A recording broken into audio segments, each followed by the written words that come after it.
Y ahí estamos grabando. Entonces, la clase pasada vimos algo muy parecido a esto, que va como por el mismo lado de la parte de la geometría, que es como de las transformaciones, ¿cierto? Y la guía de hoy día se llama isometría, ¿sí? Iso es igual y metría es como movimiento, ¿cierto? Entonces, lo que vamos a ver son las transformaciones isométricas.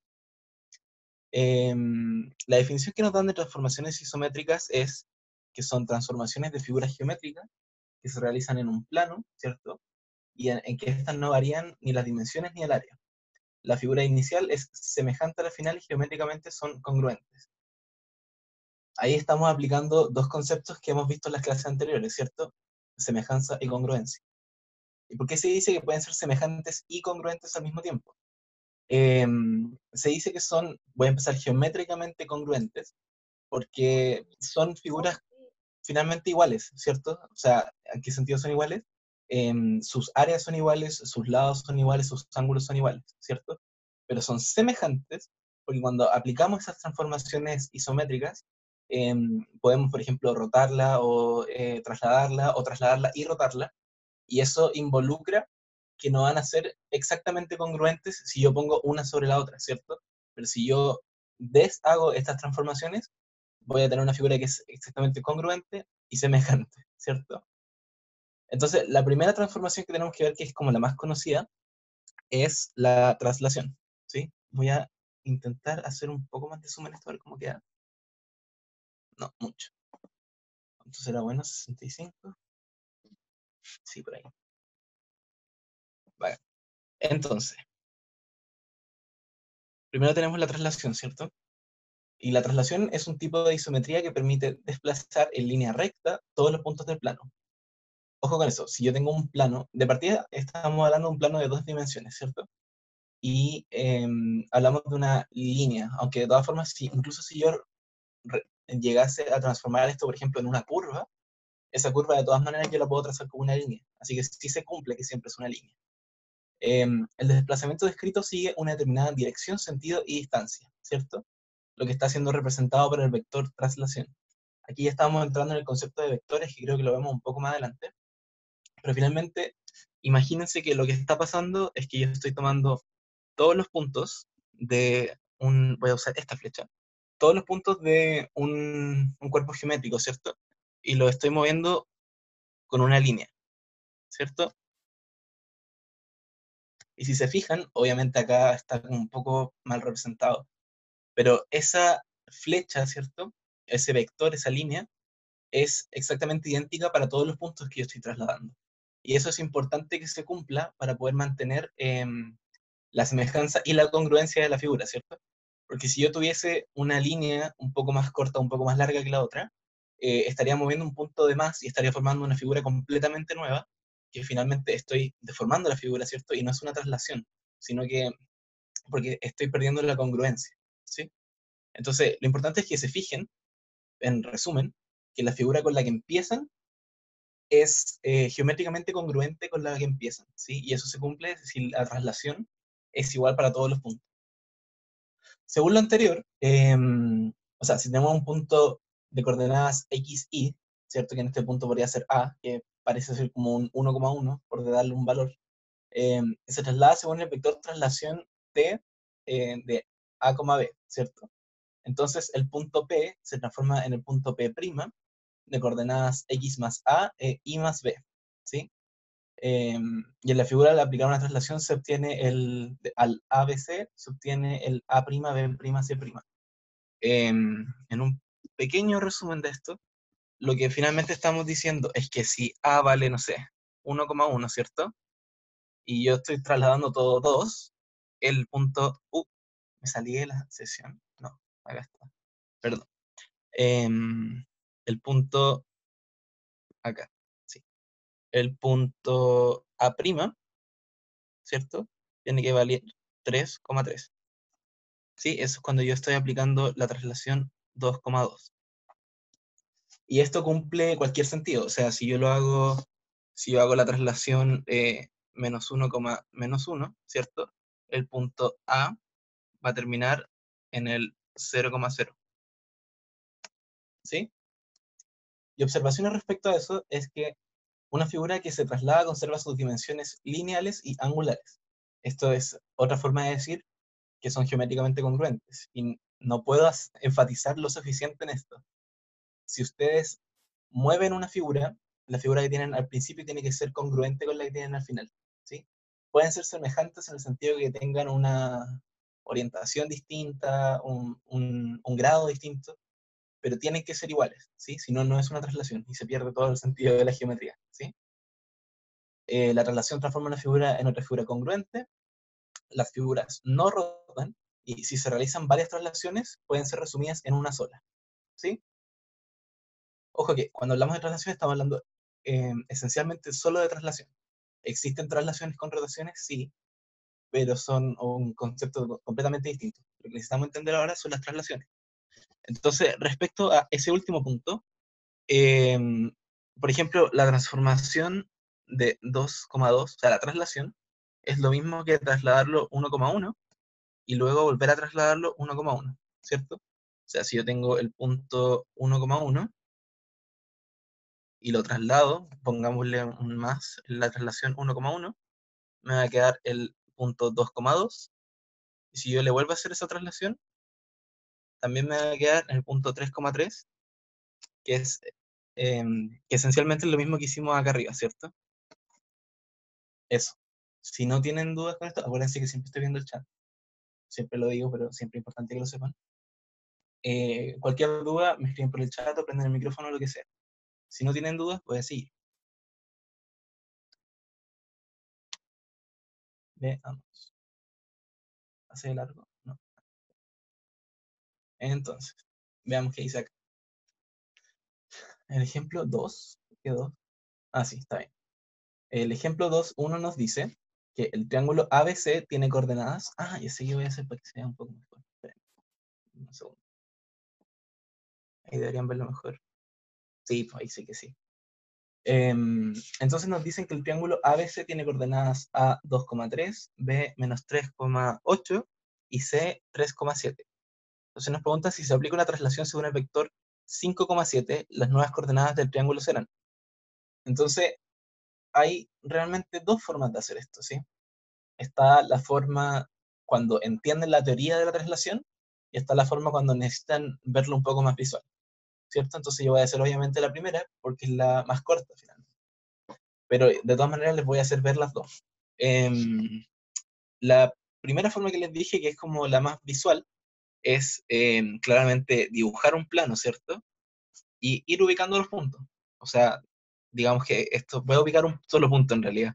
Esto es 2 y esto es 3, ¿cierto? Entonces el punto A estaría en este punto, ¿cierto? Y yo cuando quiera hacer la traslación según el vector 5, menos 7, recuérdense que eso es el x, y, lo que tengo que hacer simplemente es moverme esa cantidad de espacios en el eje que me digan, ¿cierto? O sea, si yo quiero saber la traslación del punto A respecto al vector 5,7, eh, digamos que esto es 1, 2, 3, 4, 5, ¿sí? Entonces lo que yo haría sería moverme uno para acá, uno, tun, tun, tun, ¿cierto? Y esto me daría el punto A', pero falta una parte, ¿cierto? Falta movernos también en el eje Y.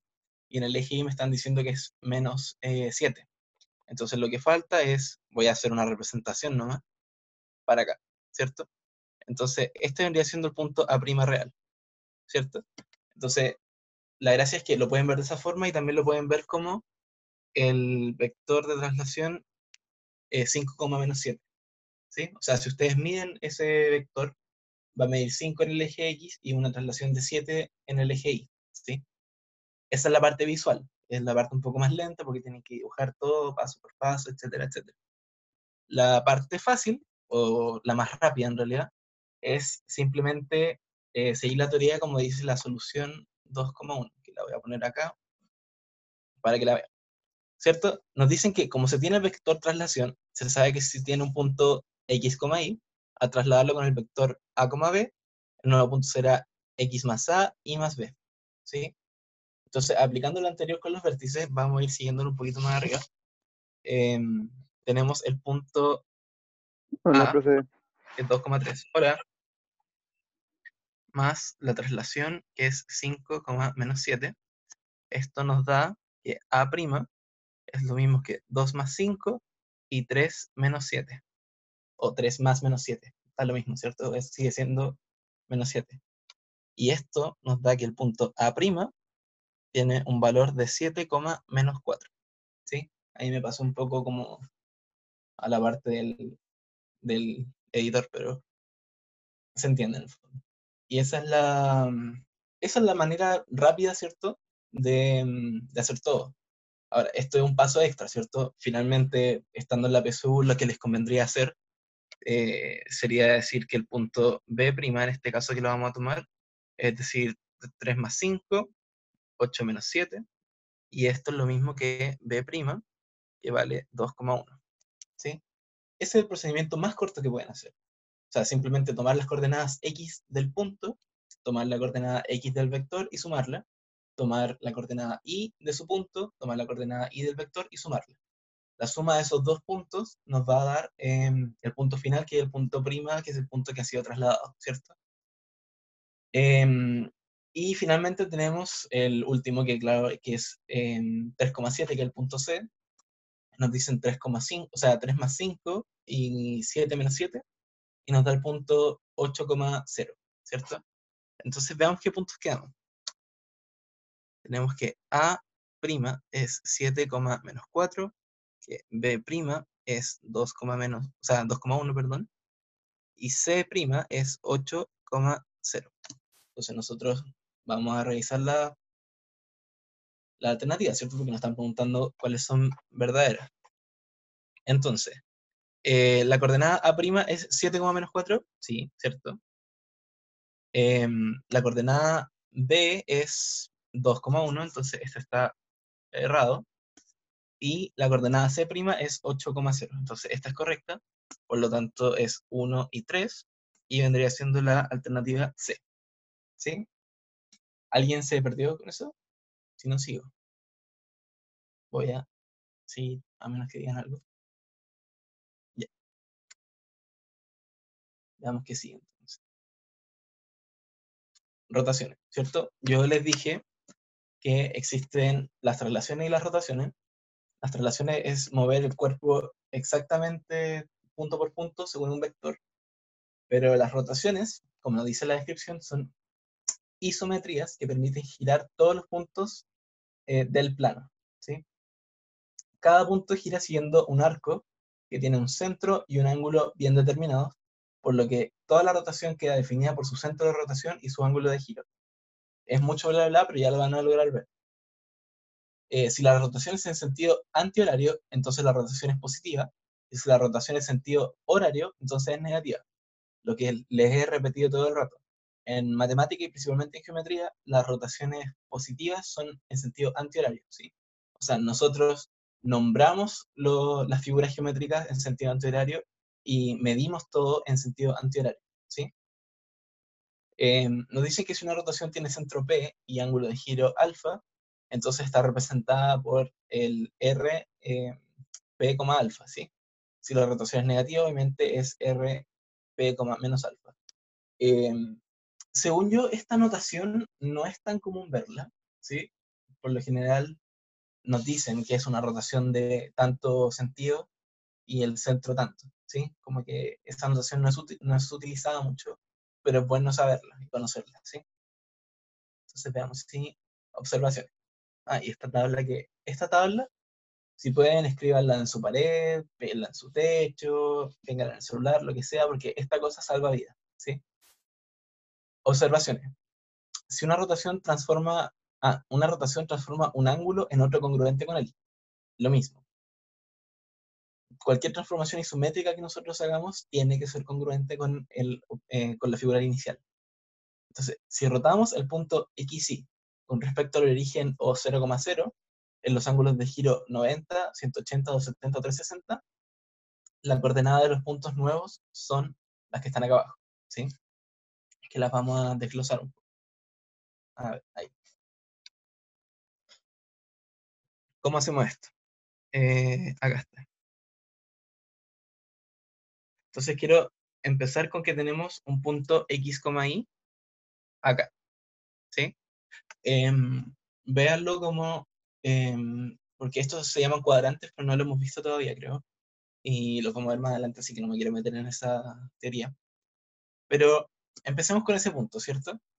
Em, si yo quiero hacer una rotación de 90 grados, lo que este ángulo de giro 90 grados, sí. Quiero que entiendan primero que si nosotros hacemos una rotación de 180 grados, el ángulo nos va a quedar, o sea, el punto nos va a quedar acá, ¿cierto? Estos son 180. Ah. Y la gracia de esto es que 180 es como mi punto de referencia, porque se invierten los valores simplemente de cada punto, ¿cierto? En el sentido de que nos queda el punto menos x, menos y, ¿sí? Y una vez que sabemos eso, toca conocer los otros, ¿cierto? Em, cuando nosotros rotamos en 90 grados, nos queda de forma menos y, x. O sea, acá menos y, x. Y al otro lado nos queda, ¡ay! Lo borré todo, ¿no? Ahí está. Estos son 90 grados, ¿cierto? Y en los 270 grados nos queda lo contrario, nos queda el vector y, menos x. O sea, el punto y, menos x. ¿Sí? Y obviamente los 360 es una vuelta completa, es un círculo, y esto en el fondo es como 0 y 360 grados, ¿sí? Esta tabla es muy buena, muy, muy, muy buena, porque aplica para cualquier punto que nosotros tengamos. Entonces, si se la aprenden de memoria, no van a tener que estar como dibujando todo y ver como qué traslación se cumple, ¿cierto? O sea, qué rotación se cumple. Simplemente tomar el punto que ustedes tienen, ver la rotación que le están dando o el factor de rotación que le están dando y invertir los valores simplemente. El mejor ejemplo, como siempre, es el punto 1,1, ¿cierto? Si yo tengo el 1,1 aquí, y yo digo que tengo una rotación de menos, o sea, de 90 grados, sigamos la guía. O sea, nosotros sabemos que este es el x, y, ¿cierto? Bajo esta idea, el ángulo que nos quedaría sería el menos 1,1, ¿cierto? Y eso se cumple, porque finalmente una rotación de 90 grados es una reflexión respecto al eje Y, ¿sí? Quizás el 1,1 no fue el mejor ejemplo porque van a quedar todos iguales. Así que déjenme intentarlo con el... Se borró la línea, obviamente. Qué terrible, esta goma es demasiado grande.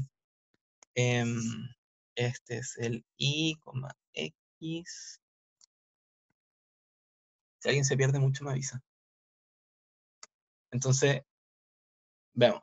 Lo voy a hacer acá abajo, sí. Hola. Em, digamos que tenemos el punto 2,1, ¿sí? Entonces, si yo hago una rotación de 90 grados, nos va a quedar el menos 1,2. Sí, o sea, si yo tengo un punto, voy a volver a borrar acá, sí, sin borrar acá arriba. En el fondo lo que voy a hacer es demostrarles que esta tabla funciona, ¿no? Si yo tengo el punto 2,1, que sería una cosa acá, aquí, ¿cierto? Si yo lo roto en 90 grados, me va a quedar el menos 1,2. O sea, menos 1,2 acá, ¿cierto? Y eso tiene sentido, porque si lo ven como un rectangulito, ¿cierto? Después, si yo lo roto en 90 grados, el rectangulito me va a quedar como parado, ¿sí? Luego, si yo me piden que lo rote en 180 grados, me va a quedar simplemente el menos 2, menos 1, que es el punto de acá, ¿cierto? Y eso nuevamente es como estar moviendo ese rectangulito. Y finalmente, si yo tengo una rotación de 270 grados, hola, profe, no puedo seguir en la clase, no importa, está todo grabado, lo voy a subir hoy día o mañana, ¿sí? Eso sí, si se van, traten de escribirme en WhatsApp, como por qué se fueron y, o sea, probablemente cosas personales, pero la cosa es saber que estuvieron y se tuvieron que ir, ¿sí? Para pasar la asistencia bien. Em, y de 270 grados, como les iba diciendo, sigue la misma temática que los 180 grados, o sea, que los 90 grados, perdón, que vendría quedando el punto 1, menos 2, ¿cierto? El 1, menos 2 que estaría acá. Entonces, si se fijan, esto es como estar moviéndolo así.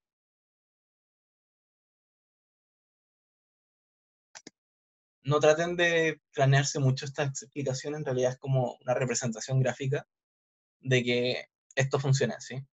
Y si lo quieren escribir de una manera rápida, que es lo que yo intenté aprender, de hecho lo aprendí, no sé por qué yo intenté, es que tengo este gráfico, acá tengo el x, y, acá tengo el menos x, menos x, o sea, menos y, en 90 tengo el menos y, x, o sea, todo invertido y el primero es negativo, y en los 270 tengo todo invertido también, pero el segundo es negativo, ¿sí? Y una vez que se aprendan eso, es todo para abajo, ¿sí? Muy fácil. ¿Alguna duda con eso? Voy a pegarle un mordisco a mi pizza mientras piensa si tienen duda. Esta guía no está en el Drive. Mm, muy buena pregunta. No me fijé. En realidad es un Drive compartido, así que en el peor de los casos se lo subo ahora. ¿Sí? Muy buen detalle. Veamos. ¿Dónde está este link? Bueno, si no está en el Drive, se lo voy a subir ahora. Esa es la respuesta a su pregunta. Em,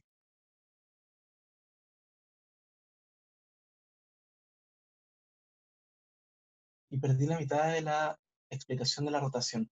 Qué otra mitad? ¿Qué parte fue la primera?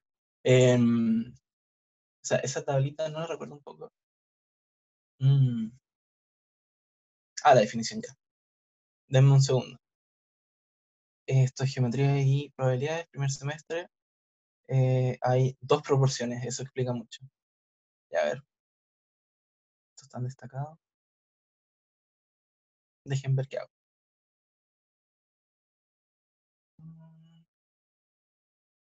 Em, Isometría, acá está. Eh, ya, a ver,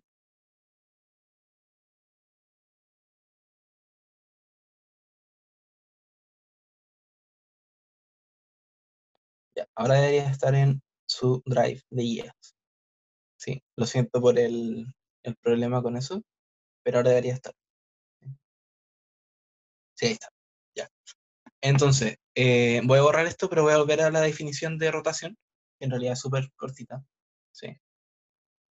Em, lo principal de esto que es importante es que toda rotación tiene un centro de rotación o un punto de rotación, ¿cierto? Un eje de rotación y un ángulo de giro, que por lo general en la PSU van a ser siempre 90, 180, 270, 360 o una combinación de esos, ¿sí?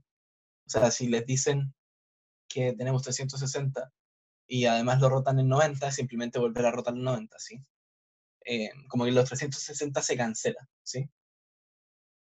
Eh, lo más importante que les dije es que si la rotación en sentido antihorario es considerado positivo y que en toda la geometría es así, ¿sí? O sea, nosotros nombramos la figura en sentido antihorario, además todo está medido en antihorario, ¿sí? Entonces las rotaciones contra el reloj es positivo y a favor del reloj es negativo, ¿sí?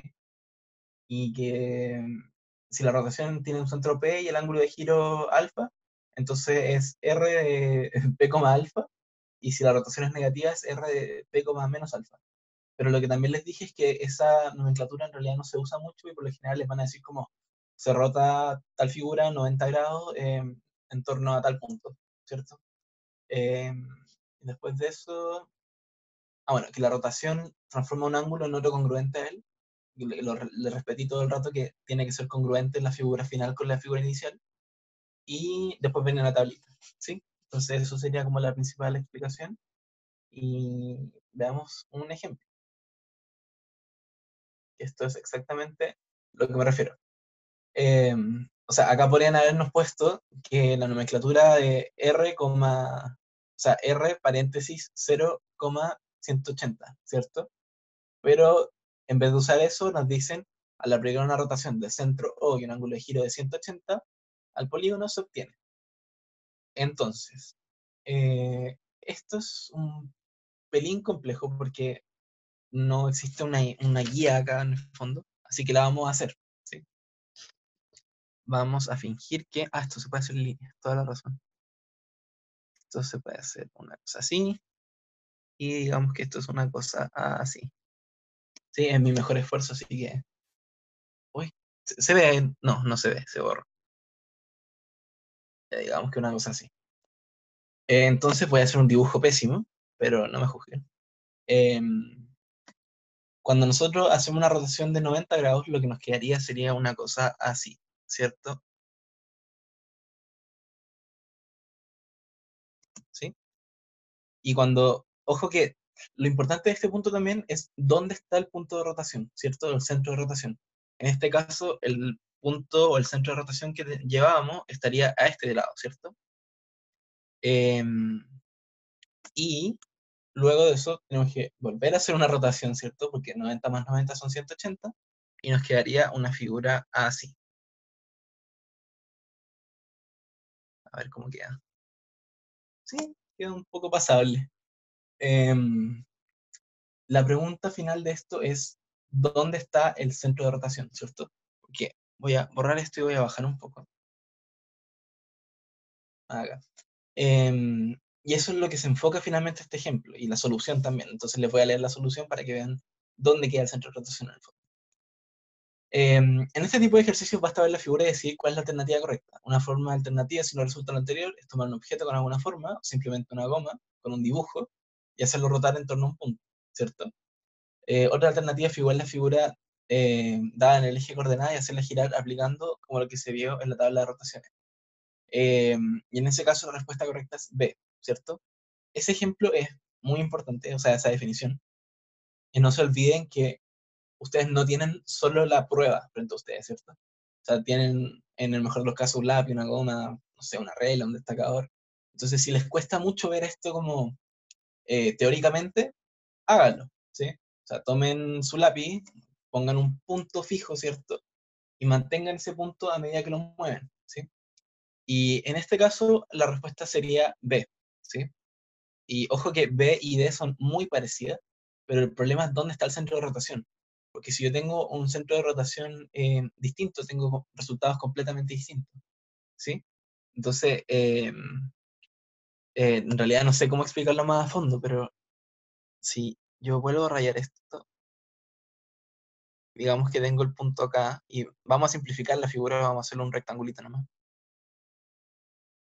Si yo lo vuelvo a rotar, el puntito queda acá, ¿cierto? Y si yo lo vuelvo a rotar, el puntito queda acá. Entonces, lo importante es que se fijen que el puntito queda como arriba. Te voy a ir a ver a mi hermana, no se preocupe. Lo que dije anteriormente. Si se van, escríbanme, díganme, oiga, estuve en la clase, me tuve que ir. Ojalá no abusen de esto y me digan que estuve en la clase cuando estuve en la clase. Pero vayan sin problema, si está grabado. ¿Sí? Y de nuevo, lo voy a subir hoy día o mañana y hay una playlist. Eh, entonces, ahí está la solución. Next. ¿Alguna duda con eso ahora? No, voy a aprovechar sus dudas para... Mm,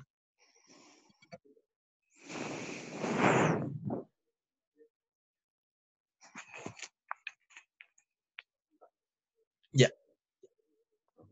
Esta, según yo, es como la parte más compleja de la guía, pero es súper fácil, así que no se asusten. Y es simplemente porque existen, vamos a hablar de simetrías o reflexiones ahora, y la gracia es que existen dos clases de... Oh, algo hice. Dos clases de reflexiones. Y bueno, son aquellas transformaciones isométricas que invierten los puntos y las figuras del plano. Entonces, existe la geometría central y existe, o sea, la simetría central y la simetría axial, ¿sí? La simetría central, que es la primera y la más usada, quizás la más fácil, la más conocida, la más estándar, por decirlo, es, dado un punto O del plano, es aquella que lleva cada punto P del plano a una posición P', de modo que están alineados con un punto fijo O, a distinto lado de él y a una misma distancia. por ejemplo, OP es igual a OP', y O pasa por la recta P'. De nuevo, esto es pura teoría, pero ya lo van a ver. Al punto fijo O se le llama centro de simetría y a P' puntos homólogos, ¿sí? O correspondientes. Entonces, primero es que una simetría central con respecto al punto O es equivalente a una rotación de 180 de centro O. Y que los trazos de la figura original son paralelos con los trazos homólogos de la figura transformada. Y por último, que todo punto del plano cartesiano PXY tiene su simétrico PX'Y' con respecto al origen O 0,0. Entonces veamos qué tanta cosa dije y por qué no se entiende nada, ¿sí? Em, Voy a hacerme un espacio, así que voy a achicar esto un poco, o sea, tener un poco de espacio más en blanco. Quedó pésimo. Vamos a agrandar un poco esto. ¿Cuánto tenía antes? 65 y con 60. Ya. Quedó lo mismo, pero... Em, Hagamos un plano, ¿cierto? ¿Dónde vamos a hacer el plano? Acá vamos a hacer el plano. Ahí está el plano. ¿Ven el plano? Sí, ven el plano. Yo veo el plano. Entonces, en este sí es un buen ejemplo usar el 1,1, ¿sí? Bueno, esto es una recomendación de la vida. O sea, si tienen muchas cosas teóricas y en realidad no lo entienden, prueben reemplazando los valores, o sea, los valores con 1,1, ¿sí? Entonces, lo que nos hacen entender primero es que la simetría central con respecto al punto O es equivalente a una rotación de 180. Por lo general, una simetría central va a ser una simetría central en el origen. ¿De qué se refiere con el origen? Con el punto 0,0. Entonces, si nosotros hacemos una simetría central respecto al punto 0,0, se cumple lo que nos dicen acá abajo, que la simetría que nos va a quedar es el punto menos 1,-1, ¿sí? Y eso cumple las primeras dos observaciones. No, perdón, la primera y la tercera observación. Que una simetría central con respecto al punto O es equivalente a una rotación de 180. Y eso es verdad, porque yo estoy haciendo esto en el fondo, ¿cierto? Lo estoy rotando 180. Y que todo punto del plano cartesiano x, y tiene su simétrico x' y' con respecto al origen 0,0, ¿cierto? O sea, con respecto al origen es esto de acá, ¿sí? Este puntito de acá. La otra parte que es como la más extraña, según yo, es que lleva cada punto P del plano en una posición P'. Por lo tanto, OP es igual a OP' y O pasa por la recta PP, ¿sí? O sea que O es este punto de acá, este es P y este es P', ¿cierto? Entonces, la distancia de O hacia P tiene que ser la misma distancia de O hacia P', ¿sí? Y que además el punto O pasa por la recta P', que empieza acá y termina en P, ¿cierto? O en cualquiera de los dos sentidos. Entonces, súper resumido, bien, para hacerlo un poco más fácil, O es el punto medio de la distancia del punto inicial con el punto final, ¿sí? De respecto a la simetría. Si no se cumple eso, probablemente no es una simetría y probablemente es o una rotación o una traslación, ¿sí? Pero así es un poco más fácil de verlo.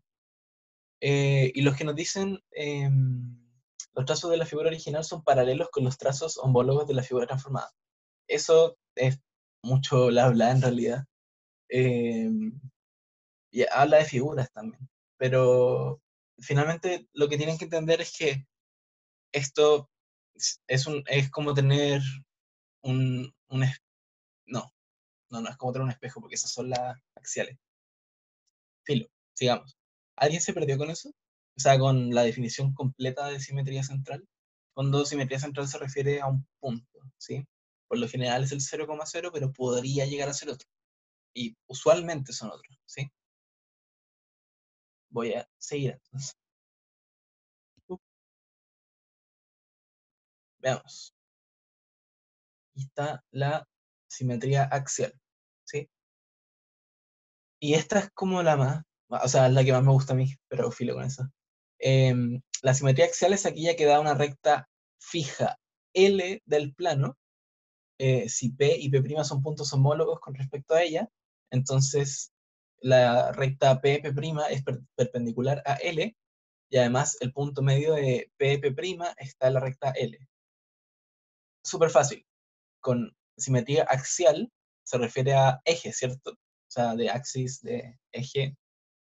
Y por lo general, cuando se refiere a esto, nos están hablando de una simetría respecto al eje X o una simetría respecto al eje Y, ¿sí?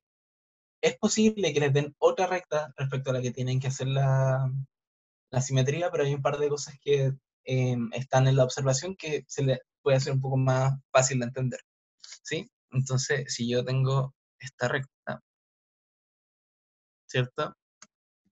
Em, la gracia es que, digamos que vamos a hacer una simetría axial respecto al eje Y, ¿sí?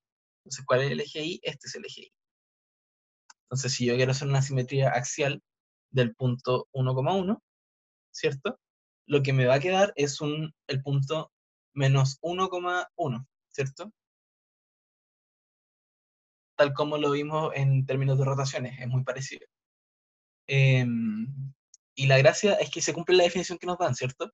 Porque el punto, o sea, la recta P, P', o sea, si yo tengo el punto que empieza acá y el punto que termina acá, esta recta se tiene que cumplir que es perpendicular con el eje respecto a la que estamos haciendo la simetría, ¿sí?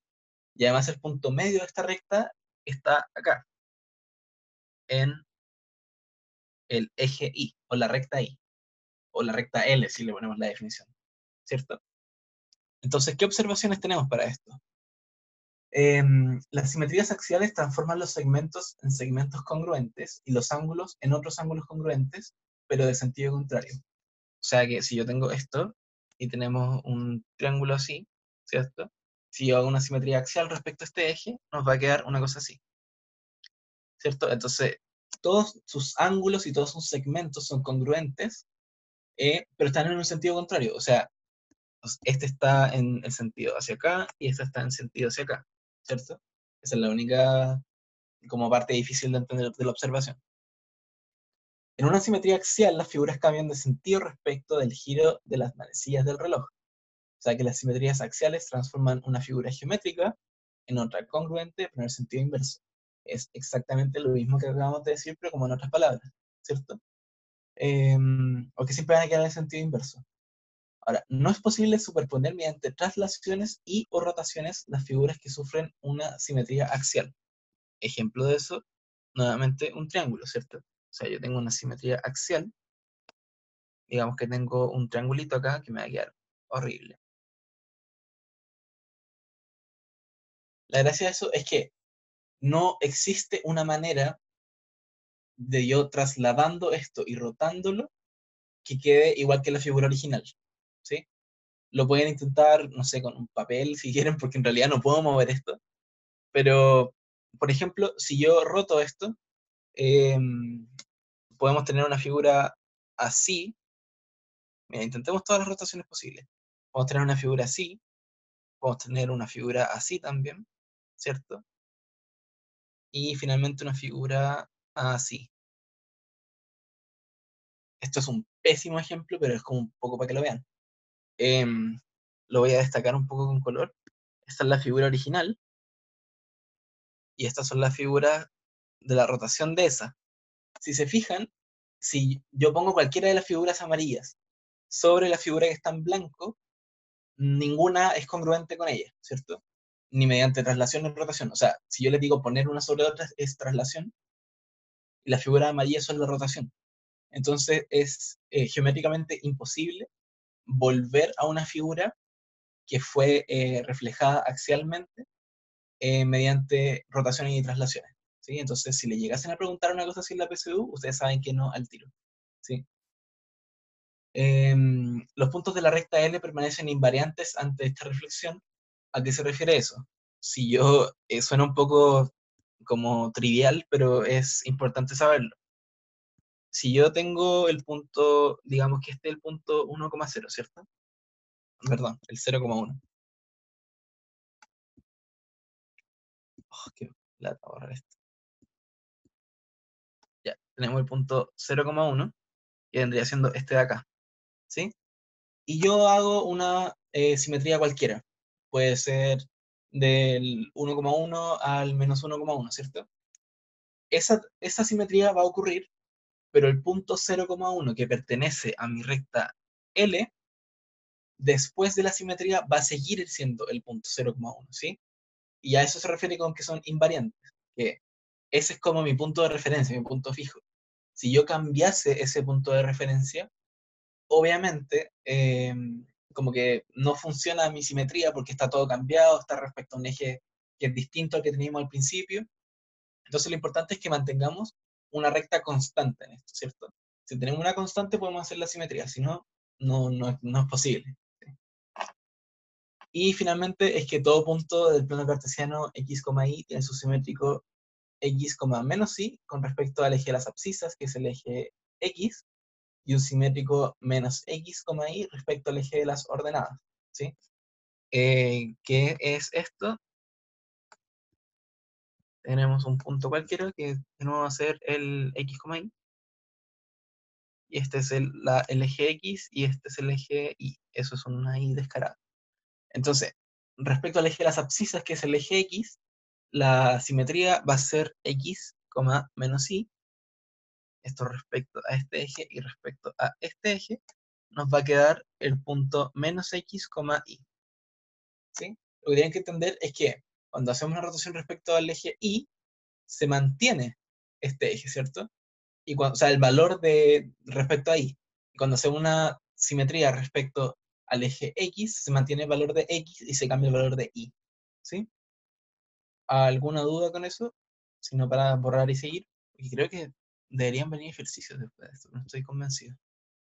Permiso, vea. Mm, ya se enfrió, pero la pizza fría es más rica. Mm, Eje de simetría. Esto tiene que ver mucho con la simetría axial finalmente, ¿cierto? Pero la gracia del eje de simetría es que estamos considerando una figura que está como dentro de esto, ¿cierto? Entonces, el eje de simetría es aquella recta que atraviesa una figura dividiéndola en dos partes simétricas con respecto a una recta, ¿sí? Entonces, observaciones respecto a esto existen figuras que no tienen un eje de simetría, ¿sí? Que son, por lo general, figuras que tienen todos sus lados distintos, por ejemplo, cosas así. Un mejor ejemplo es como, no sé, esta cosa, ¿cierto? Eso no, yo no puedo encontrar una recta cualquiera que la divida y que haga sus dos lados iguales, ¿cierto? Entonces, por lo general, hay figuras que sí y hay figuras que no. Es mucho más fácil encontrar las figuras que sí a encontrar las figuras que no, ¿sí? Existen figuras que tienen un solo eje de simetría, como la figura que está ahí como ejemplo, ¿cierto? O sea, yo no tengo otra recta capaz de reflejar esto, ¿sí? Em, Otra forma de ver el eje de simetría, si tienen como un papel a mano, es simplemente ir doblándolo, ¿cierto? O sea, si los trozos que se forman son congruentes entre sí, entonces tienen el eje de simetría y pueden existir en el fondo. Existen figuras que tienen más de un eje de simetría, sí, por ejemplo, los cuadrados. Los cuadrados tienen tres ejes de simetría, si no me equivoco. Uno, dos, tres, cuatro, no, más. Y la circunferencia es la más bonita de todas porque tiene infinitos ejes de simetría, ¿cierto? Y eso no lo voy a intentar explicar muy a fondo, pero recuerden que un círculo, que una recta son puntos infinitos, ¿cierto? O sea, una recta son infinitos puntos, ¿sí? Entonces un círculo está compuesto de puntos infinitos, entonces cualquier eje que yo le haga va a estar dividiendo esto en partes iguales, ¿cierto? O sea, en mitades iguales de cierta forma. Y ojo que eso siempre cuando pasen por el centro. ¿Por qué? Porque si yo hago, por ejemplo, este círculo que está ahí, y yo paso un eje, entre comillas, de simetría por acá, claramente eso no es un eje de simetría, ¿sí? Eso es una cosa cualquiera y no cumple. Profe, te estoy leyendo. Dale nomás. Me tengo que ir. No sé si haré el discurso de nuevo. Dime por WhatsApp, me fui. ¿Sí?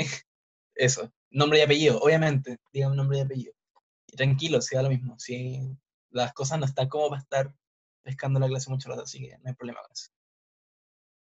Voy a borrar.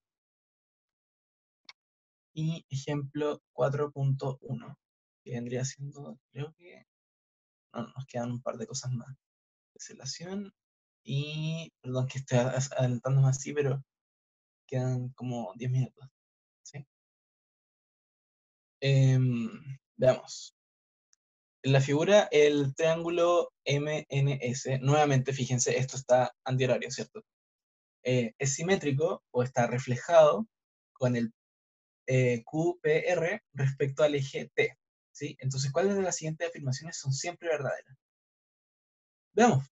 Lo primero que nos dicen es que la línea o la recta RS es paralela con el eje T. Entonces, yo tomo esto de acá para acá. ¿Sí? No los vamos a ir respondiendo al tiro, creo que veamos cada una por su cuenta. Tenemos que QR, que es esta recta de acá, que lo voy a hacer con otro color, esta de acá, QR es paralela con NS, acá, ¿sí? Y finalmente que el triángulo PMR, ¿sí? Es congruente, si no me equivoco. Sí, congruente con NQS. Ese lo vamos a hacer al final porque hay como que rayar mucho y se van a perder. Entonces, el primer postulado nos dice que la unión entre el punto R y el punto S forman una recta perpendicular respecto a nuestro eje que es T, ¿cierto? Y eso es verdad, ¿cierto? Nosotros lo vimos. O sea, cuando yo reflejo un punto, la recta T va a actuar como el punto medio de esa recta, o sea, la unión de esos dos puntos, y además la unión de esos dos puntos tiene que ser perpendicular a la recta, o si no, no es una simetría, ¿sí? Podría ser una traslación, por ejemplo.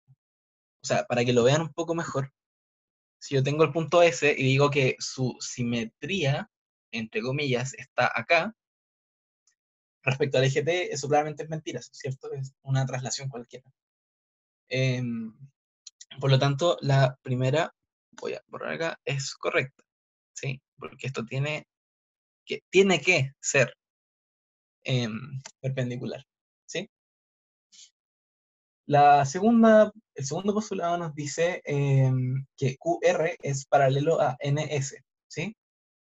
El problema es que por muy paralelos que parezcan, porque si yo veo eso, como que en realidad parece muy paralelo, pero no existe la información suficiente. ¿Bajo qué criterio existiría una información suficiente? Por ejemplo, y esto es alargando mucho el problema, si tuviésemos coordenadas de estos dos puntos, ¿cierto? Porque si yo tuviese la coordenada del punto Q y del punto R, y además la coordenada del punto N y el punto S, yo a partir de eso podría hacer una ecuación de la recta, ¿cierto? Y gracias a esas ecuaciones de la recta yo podría ver si esas dos rectas que se forman son paralelas o no.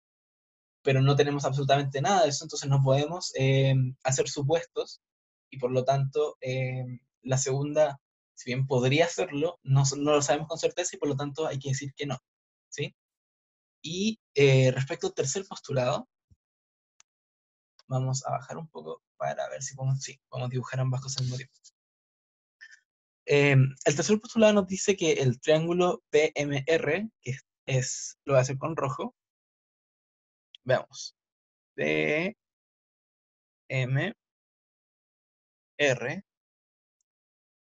este de acá, ¿cierto? Es congruente con el azul, el triángulo N, que ¿dónde está el N? Acá está el N, el Q de acá y el S, ¿cierto? Esos dos triangulitos de ahí. Los voy a destacar también por si acaso. Este es el PMR y este es el NQS, ¿sí? Entonces, ¿Qué más nos dicen? Em, Esto es correcto, al tiro, ¿sí? Y esto es correcto ya que las distancias al eje T son equivalentes, ¿cierto? Es decir, que el eje T al punto Q se tiene la misma distancia que el eje T al punto M, y ocurre lo mismo para el resto de los puntos. Em, y el truco acá, o donde podría llegar a estar mal, es el orden de los puntos que me dan. Porque el orden de los puntos que me dan del triángulo es clave para poder decir que son iguales o no. Porque lo que yo hago en este caso es comparar cada uno como lado a lado. Entonces lo que voy a hacer es escribir el triángulo acá y acá. Es el P con el N, el M con el Q y el S con el R. ¿Cierto? Yo tengo esos dos triángulos. Entonces lo que yo quiero hacer en este caso es comparar estos dos. No, me equivoqué. Ahí sí. Comparar este punto con este. ¿Qué otro color? Este punto con este. Y este punto con este. ¿Sí? Entonces, fíjense, cuando comparamos punto con punto, el punto P, que es este de acá, es la simetría del punto N, ¿cierto? Y el punto M, que es el de acá, también es la simetría con el punto Q. Y finalmente se cumple también que este de acá es la simetría de este. Y por eso me refiero que es muy importante cuando nosotros consideramos el orden. Porque si nos dicen que el punto MRP es congruente con el NQS, eso no es verdad, ¿sí? Porque son triángulos completamente distintos, o sea, tienen otro orden, ¿sí? Otra jerarquía al momento de poder hacer la comparación, ¿sí? Pero si ustedes hacen esa comparación que yo acabo de hacer, como poniendo las letras de uno con uno, bueno, eso también se cumple con las rectas entre sí, ¿cierto? O sea, si yo tomo la recta PM con la recta NQ, la recta PM, que es esta de acá, es la simetría nuevamente de la recta NQ, ¿sí? Entonces por eso les digo, si cambian una letra de eso, se va todas las páginas, ¿sí? Y lo que nos dicen más abajo, no voy a borrar el tiro, por si alguien tiene una duda, pero aquí lo que nos dicen, hay que tener cuidado con el orden de los vértices al nombrar el triángulo, ya que es lo que determina si son congruentes o no. Por ejemplo, el triángulo PMR no es congruente con el QNS, pero sí con el NQS, ¿sí? Y por tanto, los postulados 1 y 3 son los verdaderos y la respuesta vendría siendo la D, ¿sí? ¿Alguien se perdió con esto? Porque es muy probable que se hayan perdido y no lo juzgo, ¿sí? De todas formas, dejémoslo para un poco después porque me queda un tema más que ver y quedan 5 minutos. La teselación. Este lo he visto dos veces en mi vida, ¿sí? Una el año pasado y una ahora.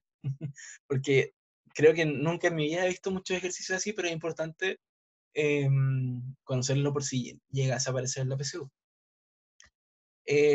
Cuando dividimos completamente el plano, mediante la repetición de una o más figuras que encajan perfectamente unas con otras, entonces se obtiene una teselación, ¿sí? A esto también se le llama mosaico o embaldosado, ¿sí? Que eso claramente parece como una baldosa, ¿cierto? Entonces, cuando todos los polígonos de la teselación son regulares e iguales entre sí, se dice que la teselación es regular. Actualmente no recuerdo a qué se refiere con polígonos regulares, pero según yo es que todos sus lados sean iguales entre sí, ¿sí? Porque existen polígonos que no son regulares, que son un poco más distintos, pero es posible hacer teselaciones con polígonos irregulares, ¿sí? Pero estos polígonos de acá que son este de acá, ¿cierto? Y este de acá, que son los que vamos a tomar como ejemplo, son regulares, ¿cierto? No tienen ninguna figura media extraña entre medio. Y simplemente la repetición de esas dos figuras una sobre otra, como infinitamente, supuestamente, se le llama una teselación regular, ¿sí? No todos los polígonos regulares por sí solos son capaces de teselar un plano. Eh, Ahí está, la definición del triángulo equilátero, el cuadrado y el hexágono regular. Esto debido a que los ángulos interiores de estos polígonos son divisores de 360 grados. Voy a ver si lo puedo dibujar rápido. Les juro que voy a buscar la definición de polígono regular. Podría hacerlo ahora, podría hacerlo después. Em, Esto va a quedar súper mal, pero bueno. Imagínense que tenemos un triángulo equilátero, ¿cierto? Este va a ser un triángulo equilátero, equilátero, otro triángulo equilátero acá, otro acá, vamos a tener otro acá, y así como infinitamente. Está quedando pésimo, pero la idea es que lo entiendan. Imagínense que todos esos triángulos son iguales. Entonces, esos triángulos son capaces de dividir al plano y hacer una teselación infinita, ¿cierto? Regular. El cuadrado es el más evidente, ¿cierto? Porque el cuadrado es simplemente cosa de decir, ¿no? Esto y esto y esto y esto. Estos son pésimas representaciones gráficas, pero es lo que hay, ¿sí? Y el hexágono también lo mismo, si quieren lo ven de tarea. Em, si se quiere teselar el plano utilizando dos o más polígonos, entonces es necesario que en cada vértice la suma de los ángulos sea 360. ¿A qué se refiere eso? Que si yo tengo, no sé, lo voy a escribir súper mal, pero tenemos como un triángulo y un cuadrado y, no sé, un hexágono, ¿cierto? Y, no sé, otro triángulo. Lo importante es que en cada uno de los vértices que nosotros encontremos, la suma de los ángulos totales sea 360 grados, ¿sí? O sea, esa figura es pésima, pero si logran generar esa relación en todas las figuras posibles, o sea, en todos los vértices posibles, entonces sí es válida una teselación, ¿cierto? Si no es así, probablemente quede un espacio entre medio y no, eso es parte de la definición de teselación y por lo tanto no sería una teselación. Y finalmente, todos los cuadriláteros y triángulos teselan por sí mismos el plano, ¿sí? Eh, lo mismo, o sea, si yo tengo un plano, alarma. Eh, ya hago un cuadrado y después otro cuadrado y así infinitamente, va a ser una teselación siempre, ¿sí?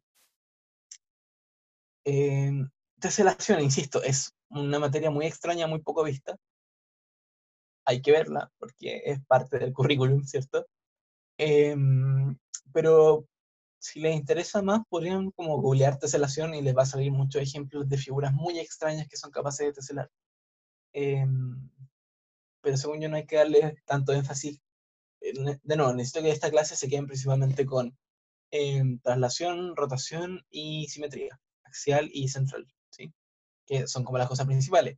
No estoy diciendo que se olviden completamente de la teselación, pero si se aprenden eso, les va a ir mucho mejor que si se aprenden sobre la teselación. Entonces, el último ejemplo, que no sé si alcanzamos, sí, además alcanzamos. Em, ¿Con cuál de las siguientes figuras se puede teselar el rectángulo ABC? Si AB mide 16 y BC mide 8. Entonces, tenemos, espero que se vea bien, yo lo veo bien, no sé ustedes, pero voy a hacerlo en torno a lo que veo, perdón. Nos dijeron que tenemos un segmento, ¿cierto? Que es así. Entonces, ¿qué es lo que nos dicen? La figura 1 es un cuadrado de lado 2 centímetros y la altura del rectángulo ABCD es 8 y la altura del cuadrado es 2, por lo que en cuanto a la altura calza, ¿cierto? O sea que si esto mide 8 y tenemos un rectángulo de 2 centímetros, en el fondo tendríamos una cosa así. Me va a quedar pésimo, pero bueno. Imagínense que todos esos son cuadrados. Calzan, ¿cierto? O sea, entran 4 veces y calza perfecto. No queda ningún espacio entre lo que podríamos decir como el recipiente y lo que ponemos adentro, que sería la figura 1, ¿cierto? Y para el largo se tiene que el rectángulo mide 16, que ahí está escrito, no, mejor acá.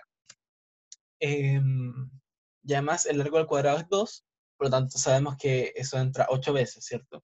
No es necesario que lo dibuje las 8 veces. Y por lo tanto la primera opción es correcta. Fíjense la lógica que va siguiendo esto. Finalmente es ver si yo puedo dividir la altura del recipiente por la altura de lo que yo estoy poniendo. Si me da un número entero, entonces lo más probable es que sí sean posible teselarlo. ¿Sí? Voy a borrar, voy a ver si puedo borrar solo lo adentro. Sí, vaga. Luego, para la figura 2, se tiene un triángulo rectángulo isósceles, ojo con las características rectángulo isósceles, de lado 4 centímetros. Entonces, cuando nosotros juntamos dos de estos triángulos, que es una cosa así, una cosa así, ¿sí? Así juntamos la altura, ¿cierto? Y se cumple. eh, y lo que nos pone el ejemplo en realidad es juntar estos dos y formar un cuadrado de lado 4 centímetros. Entonces, cuando nosotros juntamos esos cuadrados, ¿cierto? Uf, ahí, logramos juntar la altura, ¿cierto? Y si nosotros volvemos a repetir ese cuadrado de 4 por 4, 4 veces hacia el lado, cabe en el ancho y en el largo, ¿cierto? Entonces la alternativa 2 es correcta también. Y les voy a mostrar por qué la tercera no es en realidad. Y es simplemente por el ancho, ¿cierto?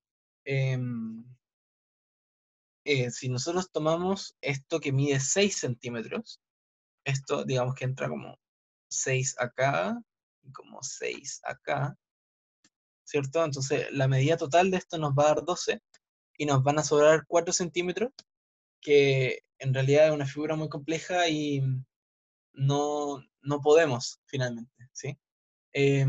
Incluso si la girásemos en 180 grados para poder dejar la otra figura hacia arriba, em, tampoco calza, ¿sí? Por lo tanto, la figura 3 también, o sea, no también, la figura 3 es la incorrecta, ¿sí? Perdón por estar explicándolo tan rápido, pero tengo que pasar la lista, así que no me juzguen. Em, si no entendieron esa explicación al final, pregúntenme después de pasar la lista, ¿sí? Porque creo que no queda nada más. Sí, después viene el ejercicio. Em, ya voy a pasar la lista, ¿no? Veamos. Voy a hacer esto.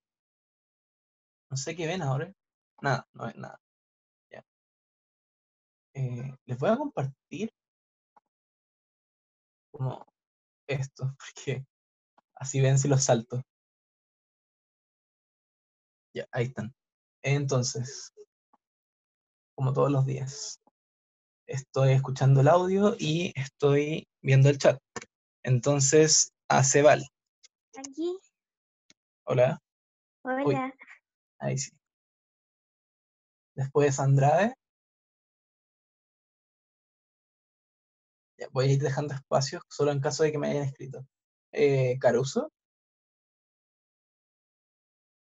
¿no? Acá, Hola. Millaray Caviedes. Millaray, ¿no? Bueno. Carlos Cerda. Presente. Hola, hola. Michelle Cerón. Michelle, hola. Michelle. No, hay Michelle. Después, Isidora Correa. Escucho el micrófono, pero no sé si está. Isidora, ¿no? Bueno. Harrison Christie. Creo que te escuché llegar, no sé. Presente, profe. Presente, acá. Fabiana Cruz. Fabiana, ¿no? No, no. Ángelo Flores. Presente. Presente. Después que viene, me perdí. Camilo González. Camilo, hola, presente. Ahí está. Macarena Hidalgo. El micrófono, el chat, ¿no? Ya. Lindsay López. López, no. López, no hay López. Acá está la Mac. Ahí está. Lindsay no está. Después quien viene siempre me pierdo acá. Renata Neira. Renata, ahí está, bacán. Isaías Oliva. Él me dijo que se tenía que ir, así que lo voy a poner presente. Javiera Oliveros. Javiera, hola. Javiera, ¿no? Bueno. Tiare Orellana. Ahí está. Kiara Ramírez. Kiara, hola. Así que no. Isidora Sangüesa. Isidora siempre está, así que confío en que esté ahora. ¿O no? Isidora me dijo que se tenía que ir, ¿o no? No, no fue Javiera. Bueno. ¿Quién viene ahora? Cristóbal Santander. Hola, Cristóbal. En el chat, en el micrófono, ¿no? No. Ya. Javiera Soto. Ah, no. Aquí está Isidora Sangüesa. Isidora Sangüesa, no sé si me dijo algo. No, creo que no. Después Cristóbal Santander, tampoco. Aquí viene Javiera Soto, ya me dijo que estaba, se tuvo que ir. Martina Tapia. Gente que siempre viene y justo no está ahora. Martina, ¿no? Bueno. Carla Torres. Creo que preguntaste algo, así que sí.